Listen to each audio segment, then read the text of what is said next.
You will hear a phone conversation between two people, Kathy and John. John is hoping to volunteer at a retirement home.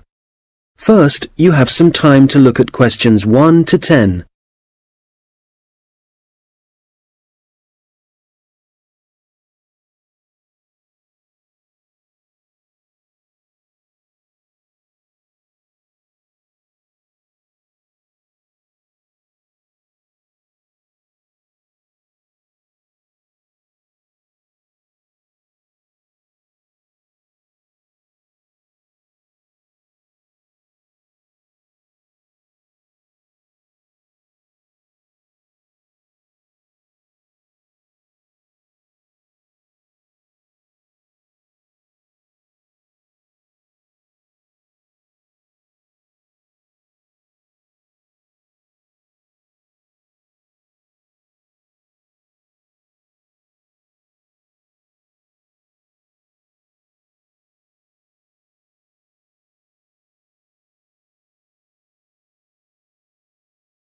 Hello, Hillary Lodge Retirement Home. Kathy speaking.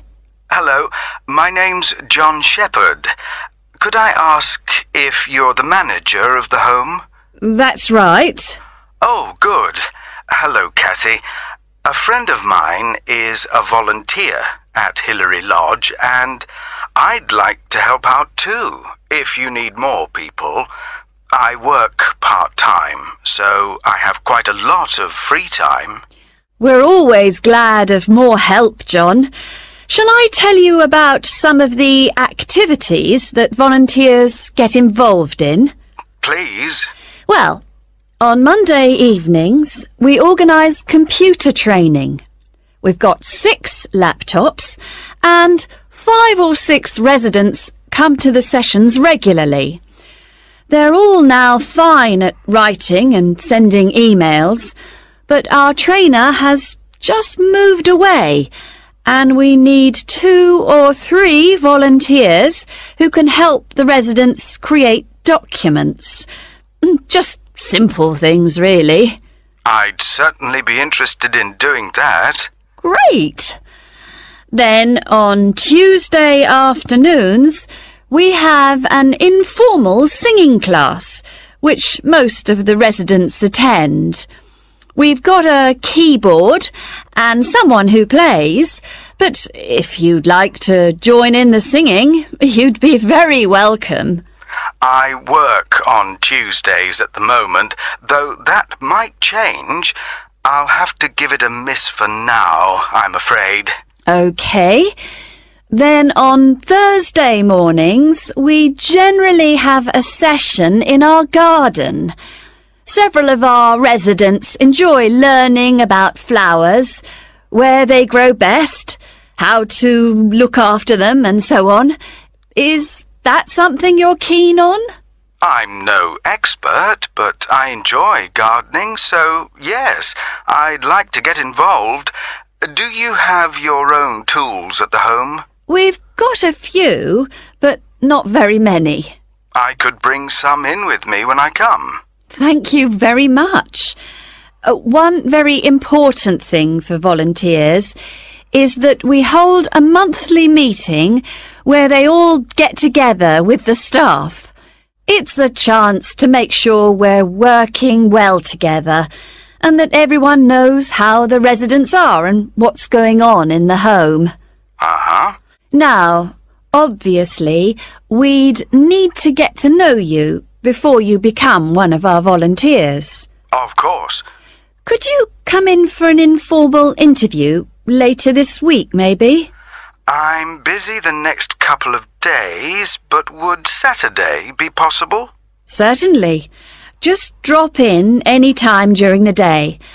I won't be working then, so you'll see my assistant, Mairead. Sorry, how do you spell that? It's M-A-I-R-E-A-D.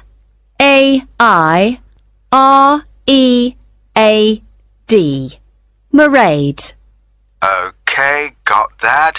It's not a name I'm familiar with. Oh, it's an Irish name. She comes from Dublin. Right.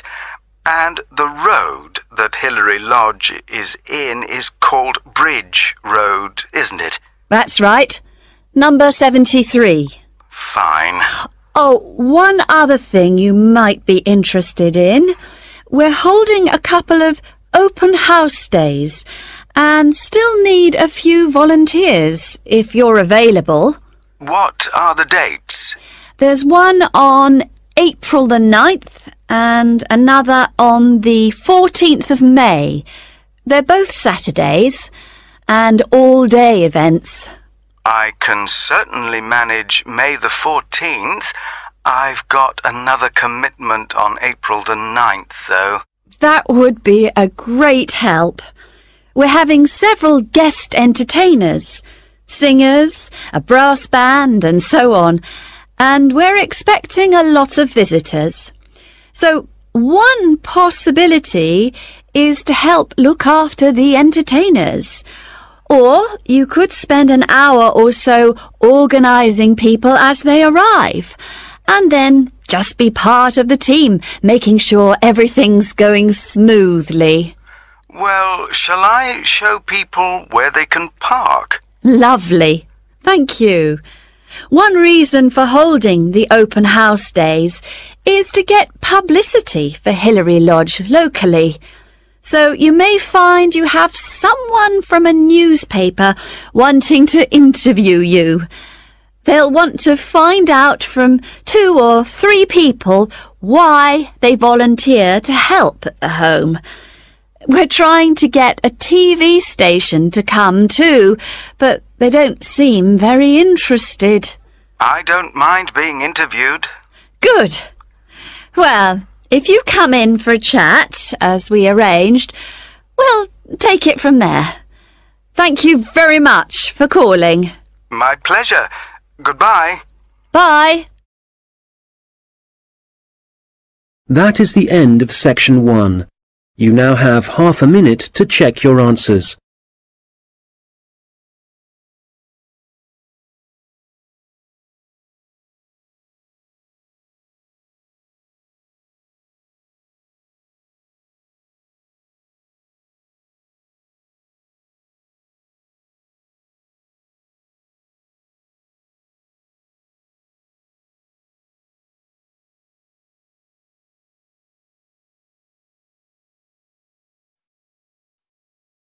Now turn to section 2. Recording 68. You will hear the head of a centre which offers evening classes for adults. She is explaining some recent changes which have been made to the centre. First, you have some time to look at questions 11 to 15.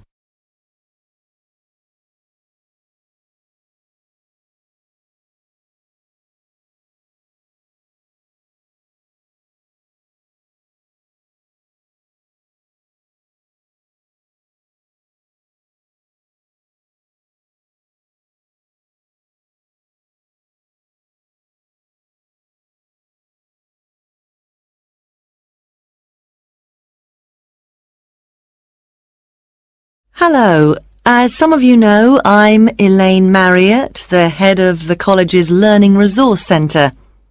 We've invited all of you taking evening classes and leisure activities to come and see the changes we've made to the centre in the last month.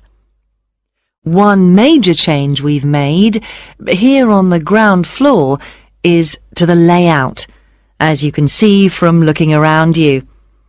I'm sure you'll recognise the desk. That's still in the same place, as it has to be just inside the door. But you'll see that there are now periodicals on the shelves in the corner behind the desk. We've brought them nearer the entrance because so many people like to come in just to read magazines.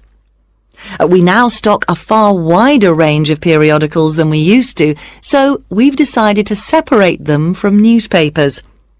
This means the newspapers are now just the other side of the stairs, near the study area. Now, another thing is that we've brought the computers downstairs. People used to complain about having to go upstairs to use them. So they're now at the far side of the building on the right, in the corner overlooking the car park. We've now got an extra photocopier, so as well as the one upstairs, there's one down here. You can see it right opposite the entrance, by the wall on the far side. The biggest change, though, and one I'm sure many of you will welcome, is that we now have a cafe at last. We've been asking for one for years. If you turn right, as soon as you get past the desk, you'll see the door ahead of you. It became possible to have a cafe because the building has been extended and we've now got a new office and storeroom area. What else should I tell you about before we walk round? Oh yes, we've had so many requests for books on sport that we've bought a lot more, and they're all together immediately to the right of the entrance. Before you hear the rest of the conversation, you will have some time to look at the questions 16 to 20.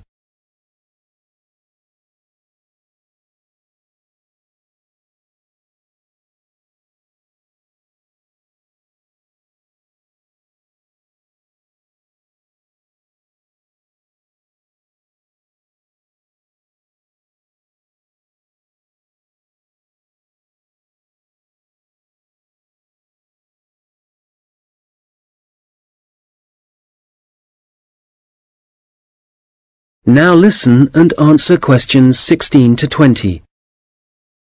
OK, that's enough on the new layout. We'll walk round in a moment, but before we do, something about the people who are here to help you. Of course, all the staff will do their best to answer your questions, but now we're each going to specialise in certain areas. So, if you ask a staff member about something and they don't think they can help you enough, they'll direct you to our specialist. Jenny Reed is the person to see if there are any films you'd like us to stock, as she's taken over responsibility for purchasing those. I'd better warn you that our budget is limited, so I'm afraid we can't promise to buy everything you ask for. Phil Penshurst can help you to improve your writing if you need to produce reports for your course. You can book a half-hour session with Phil to start with. Then, if you want more help, he'll arrange follow-up sessions with you. I must mention Tom Salisbury. Many people are interested in doing research or just reading about this region. The people, occupations, changes over the years and so on. Tom is a specialist in this particular field, so if you want any help, he can point you in the right direction. We've got a large collection of relevant documents, from old maps to studies of the wildlife. We have a new member of staff, Saeed Akhtar. I'm sure you'll meet him soon and will find him very helpful. If you're unemployed and want some advice on the practical aspects of looking for a job, Saeed is the person to talk to. He's also written a very useful book on the subject, which of course we've got on our shelves. Many of you will know Shilpa Desai, who's been working here for about 5 years. Shilpa now has the additional responsibility of giving information and advice on anything to do with housing, such as finding out what's available or whether you're eligible for financial help. Right, well, that's quite enough from me. So let's walk round the library. That is the end of section 2. You now have half a minute to check your answers.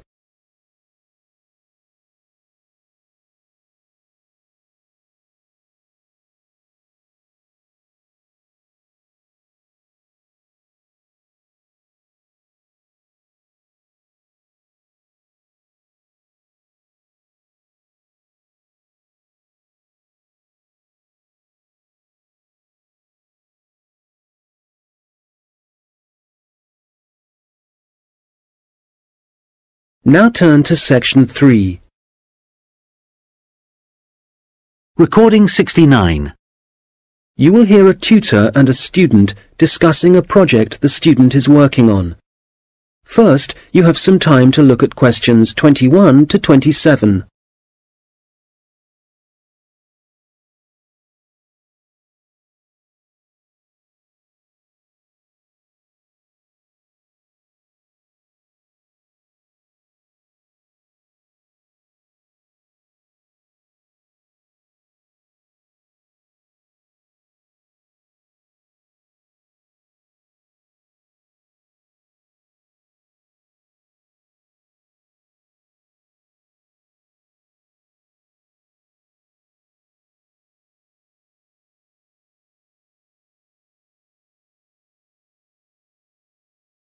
Right, Stuart. Well, I've read your draft report on your work placement at the Central Museum Association. Sounds as if you had an interesting time. So you ended up making a film for them? Yeah, it was a film to train the employees in different museums in the techniques they should use for labelling ancient objects without damaging them. Some of them are really fragile. Okay. So, in your report, you go through the main stages in making the film. Let's discuss that in a little more detail. You had to find a location, somewhere to shoot the film. That took quite a few days because I had to look at different museums all over the country, but I'd allowed time for it. And even though it was the middle of winter, there wasn't any snow, so I didn't have any transport problems. Right. Did you have to decide what equipment you'd need for the filming? Yes, I think they were quite surprised at how well I managed that. It was just the luck of the draw, actually. I'd done that project with you last year. Oh, on recording technology? So you knew a bit about it from that, right? Yeah. What I found really hard was actually writing the script. I had a deadline for that, but the association had to extend it. I couldn't have done it otherwise. Would it have helped if you'd had some training there? I think you're right. I probably needed that, yeah. Right. Now, from your draft report, it sounds as if you had one or two problems deciding who was going to actually appear in the video. The casting, yeah. I'd expected that the people who worked for the association would be really keen on taking part. But they weren't? The thing was, they were all so busy. And it did mean some of them had to travel. But Janice King, who I was reporting to for the project, she was great. She arranged for people to have time off and for their work to be covered, so that was a big help for me. Right. And it sounds like the filming itself went well. I gather you found a company who provided an online introduction to the techniques. Yeah, it was really informative and very user-friendly. I learned a lot from it. And then the editing? For that, the association put me in touch with someone who works for one of the big movie companies, and I went down to the studio and sat with him in front of his computer for a day, learning how to cut and paste and deal with the soundtrack and so on. So, was that all? No, I didn't include this in my draft report, but I had to design the cover for the DVD as well, the lettering and everything. Have you done any of that sort of design work before? No, but I did a rough draft and then talked it through with a couple of my mates, and they gave me some more ideas. And when I'd finished it, I showed it to the people who worked at the association, and they really liked it. Excellent.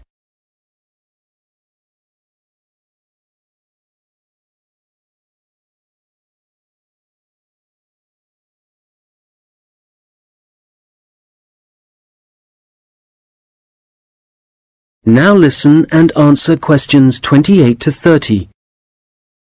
Now, as well as your own draft report, I've also received some written evaluation from the association on the work you did during your placement and how it was of benefit to them. I noticed that you haven't included anything on that in your report yet. How my project benefited the association, you mean? So, do I have to include that? Yes. Let's think. I suppose if I hadn't made the film for them, they'd have had to get an outside company to do it. But because I was actually working for the association, I'd got much more of a feeling for what their aims are. Things like their responsibility for the conservation of the exhibits. I don't think an outside company would have had that understanding. They'd have been more detached. Right. And the association also said that because of your background, you had a good idea of where to go to get the best deal for the equipment you needed. They said the saving in expense made it worthwhile, even though sourcing it took quite a bit of time. Yes, that's true. The association also said making the film had a very positive effect in getting staff to work together more closely. Oh, I hadn't heard that. That's good. And certainly people weren't afraid to tell me what they thought about it as I was making it, so I was able to get lots of feedback at every stage. That was useful for me, but it also meant the final product worked better for them. Can you think of any other benefits? Well, I don't think they'd really thought out what they'd do with the film once it was made. I made quite a few suggestions for the distribution, other people we could send it to, as well as museum staff. Yes, they mentioned that. OK, good. Well, it sounds like they certainly... That is the end of section 3. You now have half a minute to check your answers.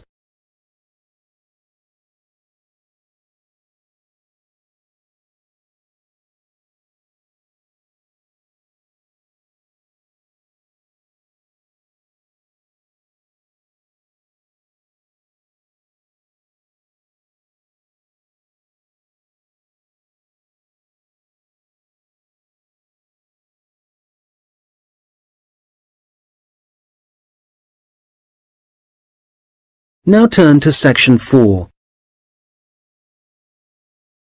Recording 70.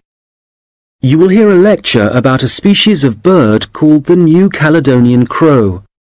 First, you have some time to look at questions 31 to 40.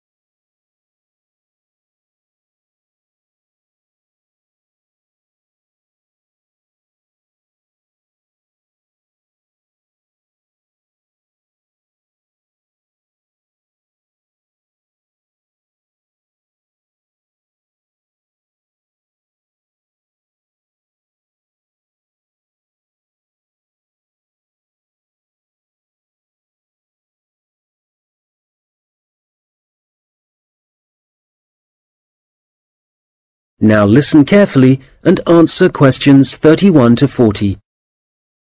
I'm going to talk today about research into a particular species of bird, the New Caledonian crow, whose natural habitat is small islands in the Pacific Ocean.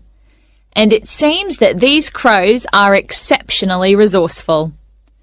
Using sticks or other tools to find food isn't unknown among birds and animals. Some chimpanzees, for example, are known to bang nuts on stones in order to break the shell and get at the edible kernel inside. One New Caledonian crow, called Betty, bent some straight wire into a hook and used it to lift a small bucket of her favourite food from a vertical pipe. This experiment was the first time she'd been presented with wire, which makes it very impressive.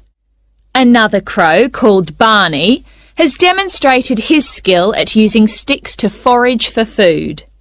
In one research project, scientists from New Zealand and Oxford set captive New Caledonian crows a 3-stage problem.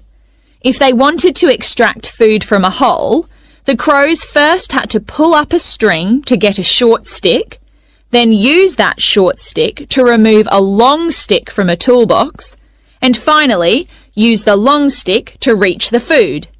Amazingly, they worked out how to do this successfully.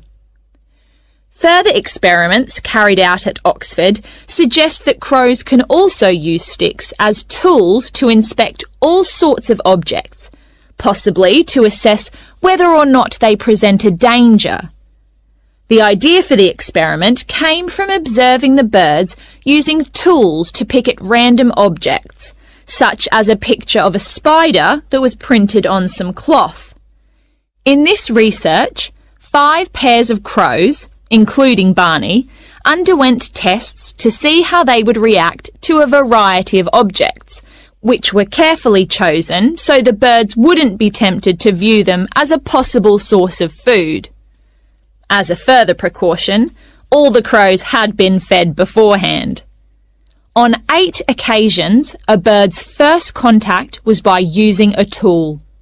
In all 3 trials, Barney began by using a stick for inspection. One involved a rubber snake. First he approached it, but didn't touch it, then retreated to pick up a stick. He then prodded it with the stick. After some more investigation, he discarded the stick and carried on pecking at the snake more confidently, apparently convinced that it wouldn't move. In other experiments, 2 different birds, called Pierre and Corbeau, also made a first approach with tools on 3 separate occasions. Pierre used a short piece of wood chip to touch a light which was flashing, and Corbeau was seen prodding a metal toad with a stick. Significantly, the crows tended to use the sticks only to make their first contact with the object.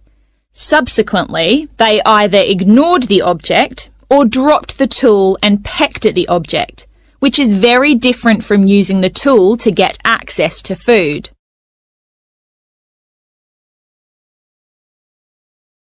So, what conclusions can be drawn from the research?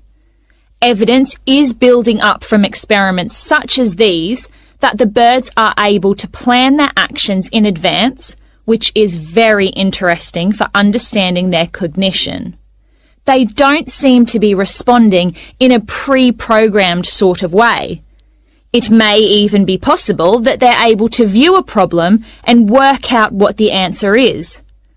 However, a major difficulty is assessing whether this tool-using behaviour is a sign of intelligence. To some extent, this is related to the ecological circumstances in which the animal is found. So, scientists want to find out much more about how the crows behave in their native habitat, and a team from Exeter and Oxford universities is carrying out research in New Caledonia. They're looking into whether the birds' way of searching for food gives them any possible evolutionary advantage. The birds are hard to observe, as they live in a region of mountainous forest, so the researchers have attached tiny cameras to the tails of some birds as one method of investigating their behaviour. The birds are masters at using sticks to find their food, in particular beetle larvae from the trees. It's possible that the birds can derive so much energy from these grubs that they only need to eat a few each day. This would mean that they wouldn't have to spend most of their waking time searching for food, as most animals do. The beetle larvae have a distinct chemical makeup, which can be traced through the feathers and blood of birds that eat them. Scientists have collected samples from crows in order to estimate the proportion of larvae in their diet. They should then be able to gauge the extent to which individual birds depend on using sticks to feed themselves.